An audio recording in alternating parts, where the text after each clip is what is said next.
Shalom, irmãos. Em tempos de angústia vamos falar de esperança. Nós vamos continuar com a série Guerra das Descendências. Esse é o terceiro vídeo que estou gravando no dia de hoje. Irmãos, a batalha espiritual é grande. Dois vídeos que eu gravei para colocar no YouTube hoje. Esse é o terceiro. Os dois que eu gravei sumiram do meu celular. Mas eu não vou desistir, esse aqui é a terceira tentativa que eu faço de gravação. Em nome de Yahushua, vai dar certo dessa vez. Então, irmãos, nós estamos falando sobre os macabeus. Eu vou pegar aqui da Wikipédia um pequeno resumo, né? Tem muitas pessoas que chegam aleatoriamente no vídeo e para pegar o contexto da história, né? Eu indico que inicie a série desde o princípio, né? Não fique assim pegando no meio, porque às vezes é difícil de compreender. O intuito aqui, irmãos, não é de forma alguma falar contra um povo, contra uma nação, não, muito pelo contrário. Nós estamos trazendo, tentando trazer à luz aquilo que foi colocado debaixo do tapete, né? Porque a própria palavra diz, né? Que não há nada encoberto que não venha a ser revelado. Então, eu espero que vocês compreendam, por isso que é necessário ver desde o início dos vídeos para pegar o fio da meada, né? Onde que eu estou tentando chegar, né? Onde que Deus está me levando a mostrar para vocês, né? O que acontece no universo, o que acontece neste mundo, que na maior parte das vezes, irmãos, é um teatro, é uma mentira. Eu não estou dizendo que tudo é uma mentira, mas a maior parte das coisas que vivemos é uma mentira. Então, eu vou ler aqui com vocês o que está na Wikipédia sobre os macabeus.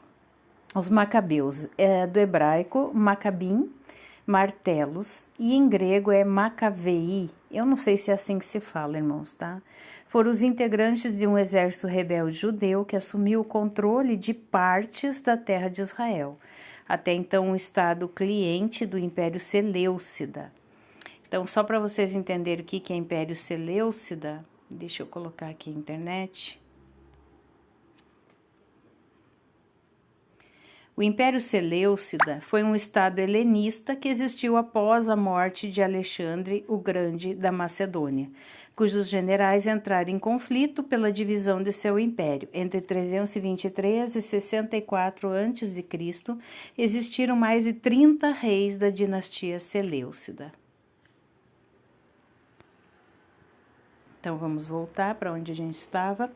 Os macabeus fundaram a dinastia dos Asmoneus, que governou de 164 a 37 a.C. Reimpuseram a religião judaica, expandiram as fronteiras de Israel e reduziram no país a influência da cultura helenística. Seu membro mais conhecido foi Judas Macabeu, assim apelidado devido à sua força e determinação. Os macabeus, durante anos, lideraram o movimento que levou à independência da Judéia e que reconsagrou o Templo de Jerusalém, que havia sido profanado pelos gregos. Após a independência, os asmoneus deram origem à linhagem real que governou Israel até a sua subjugação pelo domínio romano em 37 a.C. O início da revolta, com a proibição em 167 a.C. da prática do judaísmo pelo decreto de Antíoco IV. Na verdade, aqui, irmãos, o que eles falam de prática do judaísmo, né? Judaísmo, para a gente saber, é uma religião, tá? Então, não seria bem a prática do judaísmo, mas sim aquilo que a Torá ordena que sejam feitos, né? Seria baseado na Torá, não baseado numa religião, tá? Pelo decreto de Antíoco IV e com a introdução do culto do Zeus Olímpico no Templo de Jerusalém. Muitos judeus que decidem resistir a esta assimilação acabam sendo perseguidos e mortos, conforme escrito em 1 Macabeus 1, 56 ao 64. Então vamos ler aqui. Quanto aos livros da Torá, os que lhe caíam nas mãos eram rasgados e lançados ao fogo. Onde quer que se encontrasse, em casa de alguém, um livro da aliança, ou se alguém se conformasse à Torá, o decreto real o condenava à morte. Na sua prepotência, assim procediam contra Israel, com todos aqueles que fossem descobertos, mês por mês nas cidades. No dia 25 de cada mês, ofereciam-se sacrifícios no altar levantado por sobre o altar dos holocaustos. Quanto às mulheres que haviam feito circuncidar seus filhos, eles, cumprindo o decreto, as executavam com os mesmos filhinhos pendurados a seus pescoços, e ainda com seus familiares e com aqueles que haviam operado a circuncisão. Apesar de tudo, muitos em Israel ficaram firmes e se mostraram irredutíveis em não comerem nada de impuro. Sempre eu digo que sempre tem um remanescente fiel, tá, irmãos? Eles aceitaram antes morrer que contaminar-se com os alimentos e profanar a aliança sagrada, como de fato morreram. Foi sobremaneira grande a ira que se abateu sobre Israel. Entre os judeus que permaneceram fiéis à Torá está o sacerdote Matatias, chamado de Asmoneu, devido ao nome do patriarca de sua linhagem, Asmon. Recusando-se a servir no templo profanado, Matatias se exila com a sua família em sua propriedade em Modim. Matatias tem 5 filhos, João, Simão, Judas, Eleazar e Jonatas. Convocados para os sacrifícios sacrílegos, Matatias acaba matando o emissário real e um sacerdote que se propõe a oficiar o sacrifício. Então veja bem, assim como permaneceu um remanescente fiel, irmãos, muitos por medo ou por política, por interesses, acabaram se aliançando e aceitando toda essa profanação, toda essa idolatria, toda essa sujeira, né? Então, acabaram vendendo a alma para esses gregos, né? Então, Matatias, né, ele não aceitou e na sua fúria ali ele acabou por matar, então, ali o emissário real e um sacerdote, veja bem, né, que se propôs a oficiar os sacrifícios pagãos. Convoca então os judeus fiéis à Torá e foge com seus filhos para as montanhas, iniciando o movimento de resistência contra o domínio estrangeiro, destruindo altares, circuncidando meninos à força e recuperando a Torá das mãos dos gentios. Judas Macabeu morre em Matatias, não Judas Macabeu. Matatias morre em 166 a.C. e seu filho Judas assume a liderança da resistência. Judas desenvolve técnicas de guerrilha que vence as contínuas tropas seleucidas enviadas. Apesar de alguns explicarem tal como intervenção divina, Antíoco também tinha de se preocupar com outras revoltas em seu império. Em 164 a.C., Judas e seus homens conseguem tomar Jerusalém e rededicar o templo no que ficaria conhecido como a festa de Hanukkah. Eu vou ler o que está aqui, né, na Bíblia de Jerusalém, encontra também o livro de Macabeus nas Bíblias católicas.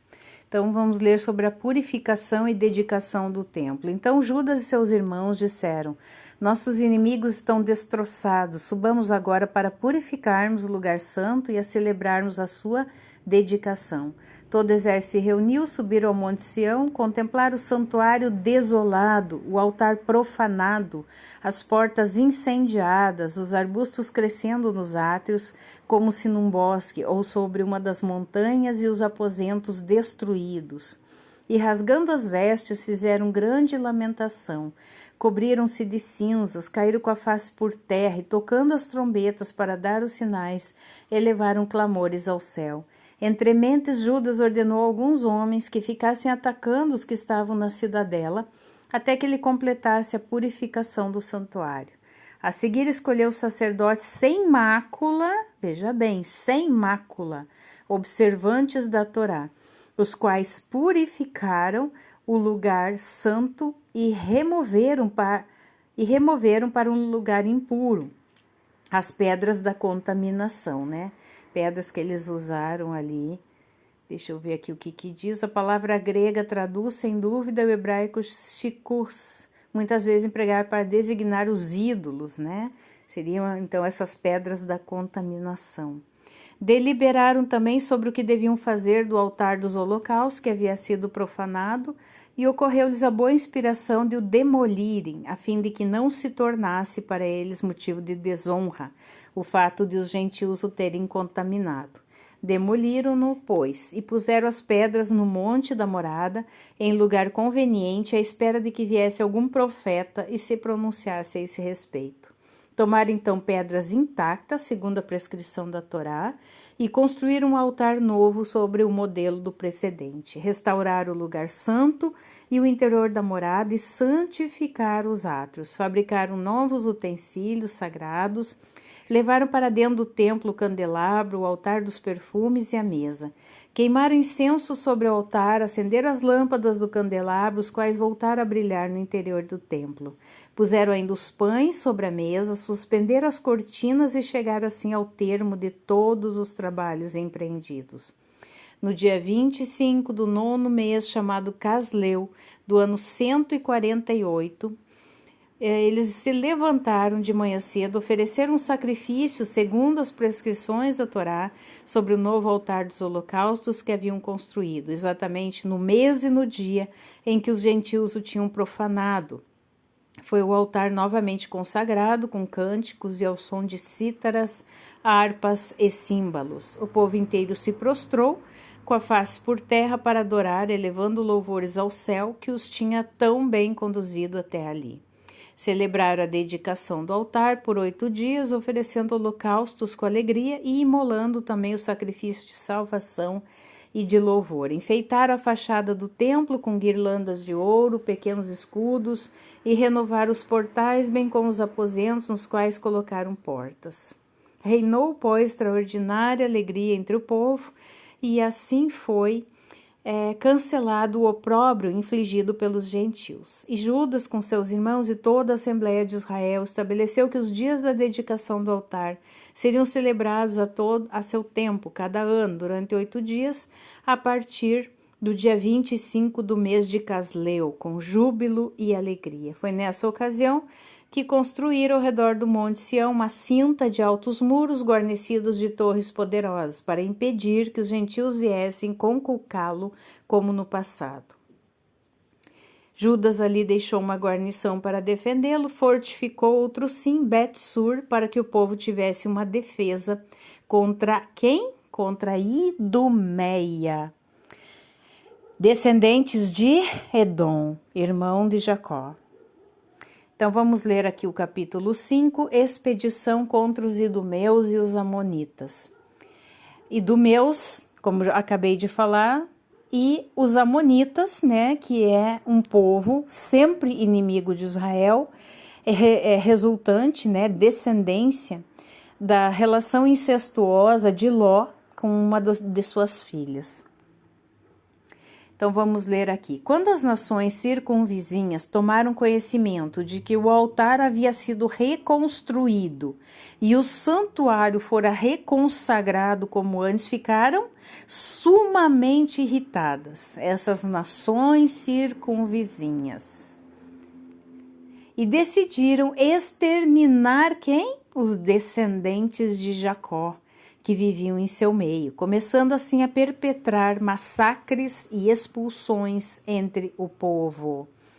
Lembram lá, nós já falamos nos vídeos passados, a questão de Jacó e Esaú, gêmeos, guerreavam desde bebês na barriga, né, de Rebeca, duas nações inimigas, Esaú, de comum acordo com Jacó, com a sua consciência no devido lugar, ele menosprezou o direito de primogenitura por um prato de lentilhas. Só que ele não achou que isso iria refletir realmente numa perda da sua primogenitura. Isso só caiu a ficha quando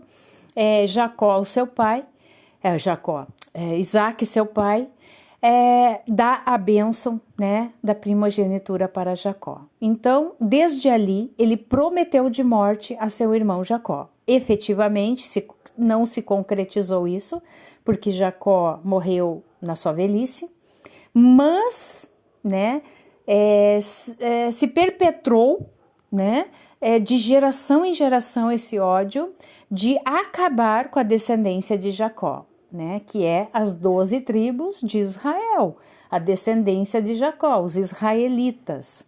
Então aqui decidiram exterminar os descendentes de Jacó, como sempre essa vingança, esse ódio, né, de Esaú e de seus descendentes.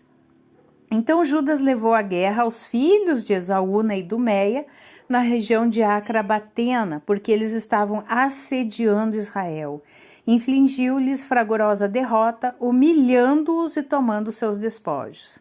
Então aqui, né, são humilhados e perdem essa batalha, os descendentes de Esaú.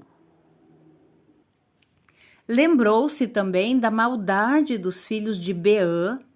Eu não sei se aqui é um erro de tradução, eu imagino que seria dos filhos de Bilã, ou Balaão, né, que eram para o povo um laço e tropeço pelas emboscadas que lhe armavam nos caminhos, que também é descendência de Esaú. Obrigou-os, pois, a se refugiar em suas torres e, sitiando-os, votou-os ao extermínio.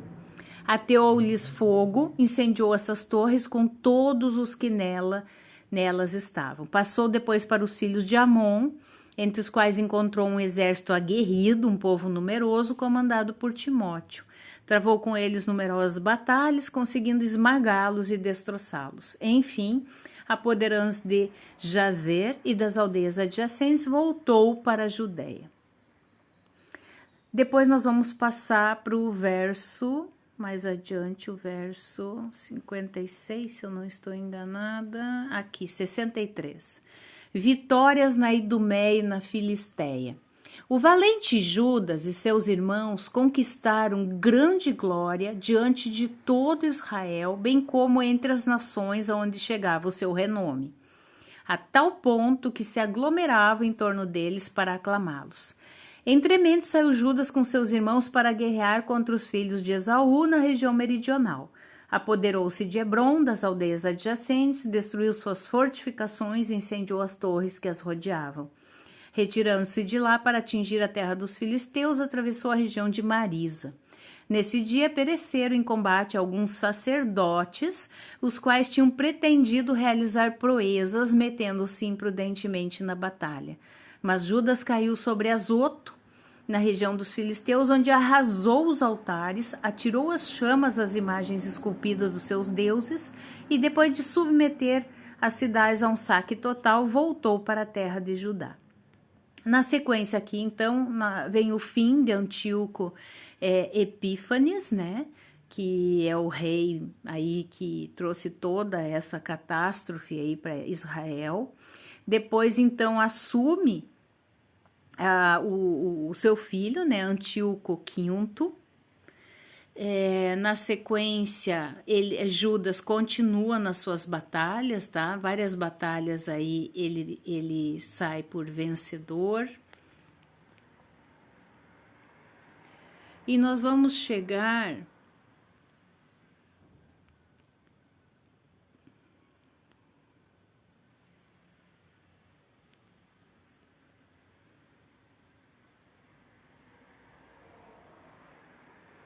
no capítulo 8, irmãos.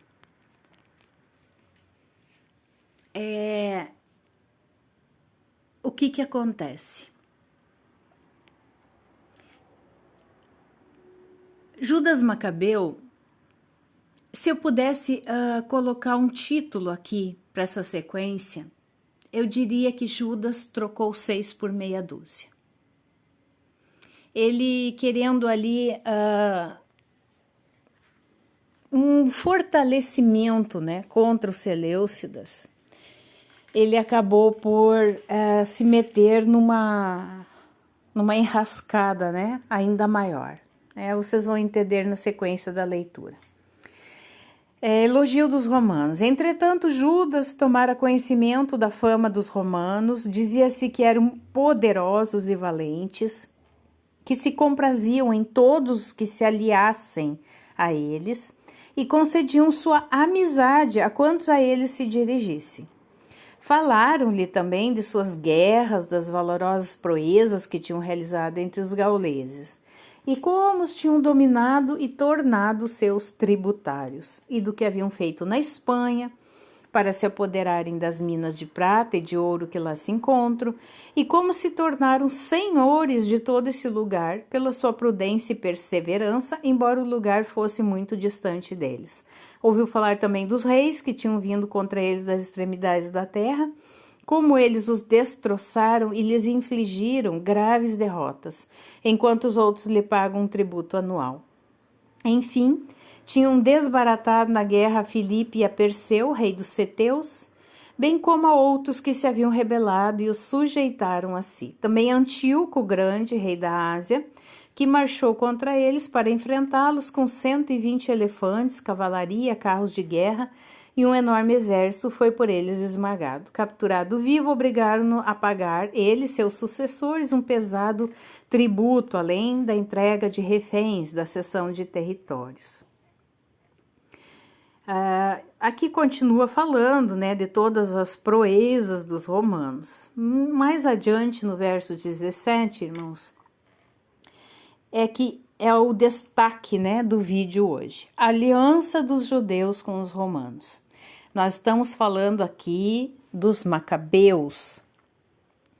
A princípio, né, ali através do patriarca, do pai, Matatias, que não aceita, né, a profanação do templo, não se curva diante dos seleucidas, né, da helenização dos gregos, não se curva e acaba por erguer aí, né, dentro da sua família um exército para confrontar a esse sistema. E o que acontece? Agora, Judas Macabeu, né, ele tendo toda a sua força, né, ele foi um homem ali, a princípio, temente, né, ele restaurou o templo, ele destruiu as imagens dos ídolos, ele ganhou batalhas, irmãos. A história de Israel, no seu contexto geral, quando o povo é obediente, quando o povo ele anda nos estatutos, nos mandamentos, nas ordenanças de Yahweh, ele sempre sai vencedor. Quantas vezes, irmãos, eles foram para a batalha e nem sequer batalharam, né?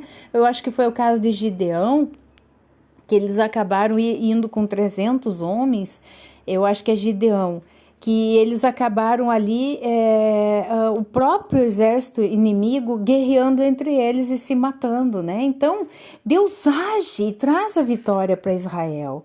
E eu, aqui pensando, Judas parece que foi tomado por um medo, por esquecer que até então ele estava obtendo êxito, né?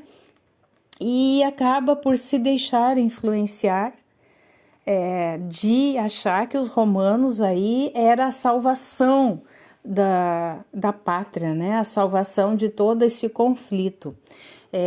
E na verdade aí foi mais uma pedra de tropeço para Israel, né? Roma. Então ali vamos ler no verso 17. Tendo escolhido Eupólemo, filho de João, da família de Acos, e Jasão, filho de Elazar, Judas enviou-os a Roma para travarem relações de amizade e aliança, e para conseguirem que o libertassem do jugo, visto que o reino dos gregos queria manter Israel na servidão. Olha quanta ingenuidade, né, de Judas Macabeu, de pensar que Roma não faria o mesmo com eles, né?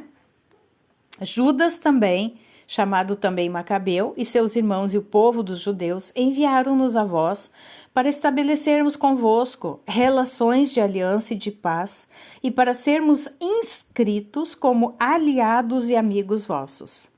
A proposta agradou aos senadores. E aqui segue a cópia da carta, que gravaram em tábuas de bronze e enviaram a Jerusalém para que ali permanecesse entre os judeus como testemunho de paz e aliança. Irmãos, uma aliança é um acordo, algo que não pode ser rompido. E se rompido, sempre tem consequências nefastas, né? Então ali, ó, eles se aliançaram com Roma. Bem-hajam os romanos e a nação dos judeus, por mar e por terra, para sempre, longe deles a espada e o inimigo. Mas se for declarada a guerra primeiro aos romanos, ou algum dos seus aliados em todos os seus domínios, a nação dos judeus combaterá a seu lado, como as circunstâncias o permitirem, com o coração sincero. Aos inimigos não darão, nem fornecerão trigo, armas, dinheiro, navios, como tiver parecido bem a Roma, e cumprirão seus compromissos sem compensação alguma. Da mesma forma, se a nação dos judeus sobrevier por primeiro uma guerra, os romanos combaterão a seu lado com todo o empenho, segundo o que lhes ditarem as circunstâncias. Aos combatentes não se dará trigo, nem armas, nem dinheiro, nem navios, como tiver parecido bem a Roma. E eles cumprirão estas obrigações sem nenhuma fraude. Foi segundo estas cláusulas que os romanos firmaram aliança com o povo dos judeus. Depois nós retornamos aqui para o verso 29. Se depois destas convenções, uns e outros dos contratantes deliberarem acrescentar ou retirar alguma coisa, poderão fazê-lo a seu agrado, e o que tiver acrescentado ou retirado terá seu pleno vigor. Quanto aos males que o rei Demétrio lhes venha infligido, já escrevemos a ele nesses termos. Porque fazes pesar o teu jugo sobre os nossos amigos e aliados, os judeus? Se, portanto, eles novamente apresentarem queixa contra ti, nós lhe faremos justiça e te atacaremos por mar e por terra. Bom, aqui depois, né, vem a morte de Judas Macabeu, né, mas o que a gente vai ressaltar aqui é que, segundo as cláusulas, né, os romanos firmaram aliança com o povo dos judeus. O que eu quero dizer é que essa aliança, ela subsiste até os dias de hoje, irmãos. Até os dias de hoje, tá? E eu quero mostrar para vocês que isso é verdade.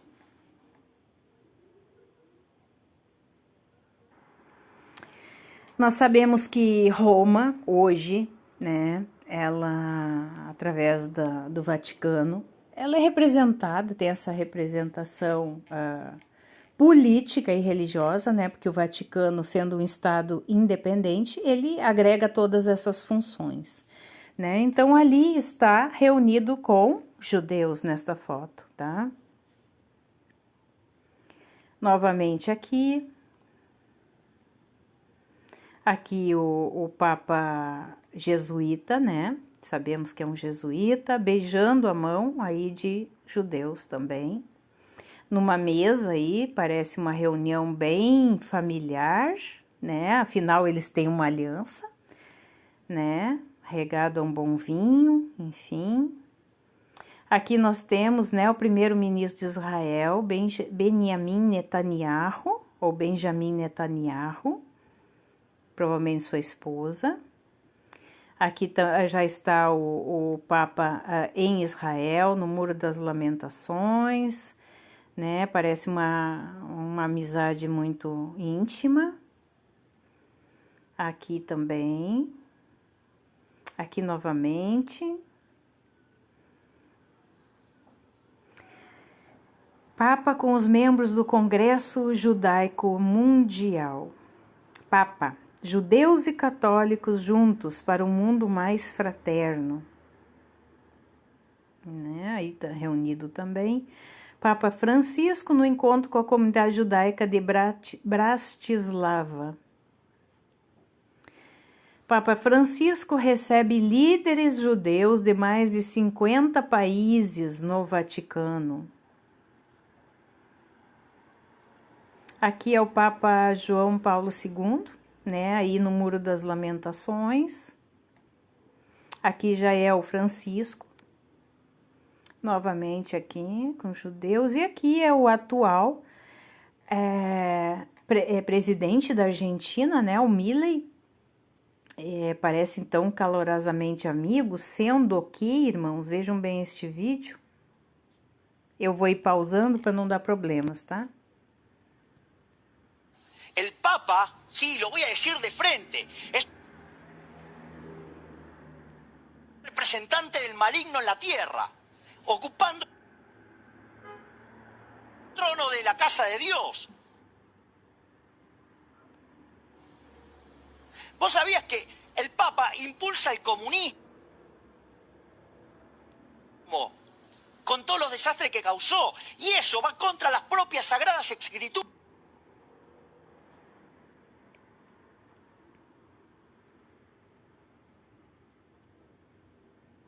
Aqui, ó, Javier Milei. O Papa é o representante do maligno na Terra, ocupando o trono da casa de Deus. O Papa promove o comunismo com todos os males que causou. A fonte aqui é o Informante, tá? Aqui nós vamos ter o Papa, né? Parece uma reunião tanto oculta, né? Misteriosa aí, né? E ele beija a mão aí dos líderes, né? Deixa eu ver aqui. Ó, beijando as mãos. Ó, qual é o poder que se esconde por trás do poder? Papa Francisco beijando as mãos dos sionistas David, aquele nome ali, Henry e John. Vocês leiam aí para não dar também problema para o vídeo. Vamos ver.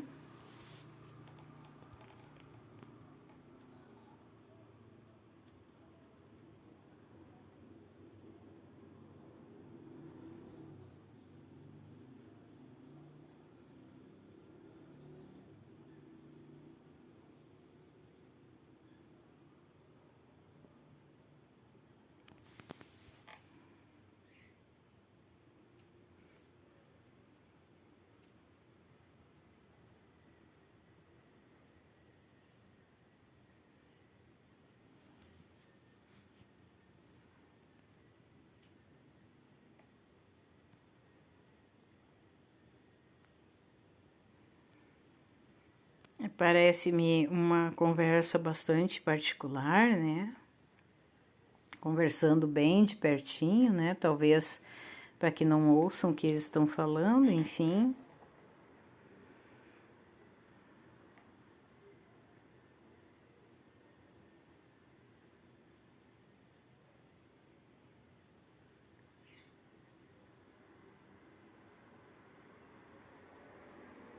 Não sei quem é essa pessoa aí.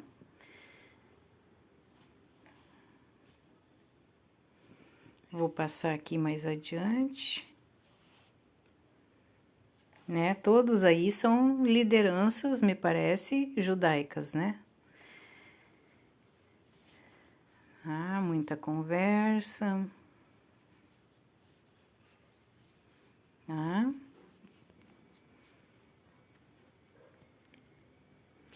Bom, aqui nós temos Milei, né, o presidente da Argentina, muito feliz lá em Jerusalém.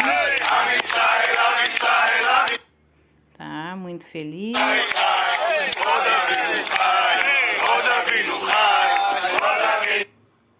Depois aqui. Y se pide. Se pide, se agradece, se emociona. Está llorando Javier Milei. Abraza.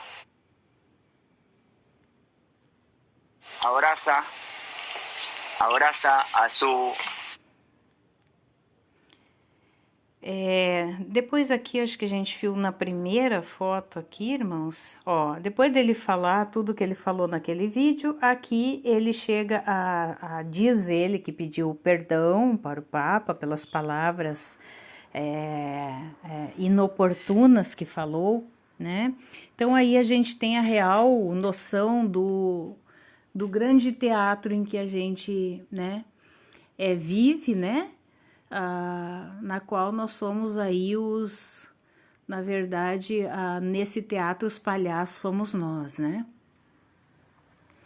Deixa eu passar aqui para algumas frases, aqui ó, só para mostrar para vocês, né, a estátua que Daniel viu, né, a cabeça de ouro representando a Babilônia, depois o peito e os braços, né, de prata, representando os medos e os persas, a barriga e as coxas depois de bronze, que representa a Grécia, e logo depois ali as pernas de ferro representando Roma, né? Então, justamente então cumprindo esta profecia aí, né? Depois da Grécia vem aí o domínio de Roma. E por último, nos nossos dias atuais, né? Pés de ferro e barro, tá? Mas a rocha, né? E a Rochua aí vai destruir tudo isso, né? No tempo certo.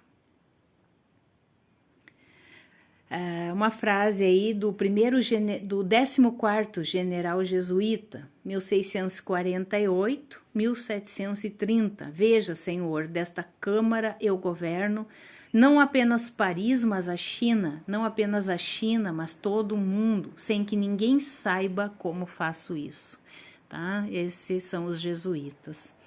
Os jesuítas, quem falou isso foi Samuel Morse, 1791-1872, inventor do telégrafo. Os jesuítas são uma sociedade secreta, uma espécie de ordem maçônica com características superadicionadas de odiosidade revoltante 1000 vezes mais perigosa. Então é isso, irmãos, tá? E vamos aguardar o próximo vídeo para maiores informações. Um abraço a todos. Shalom.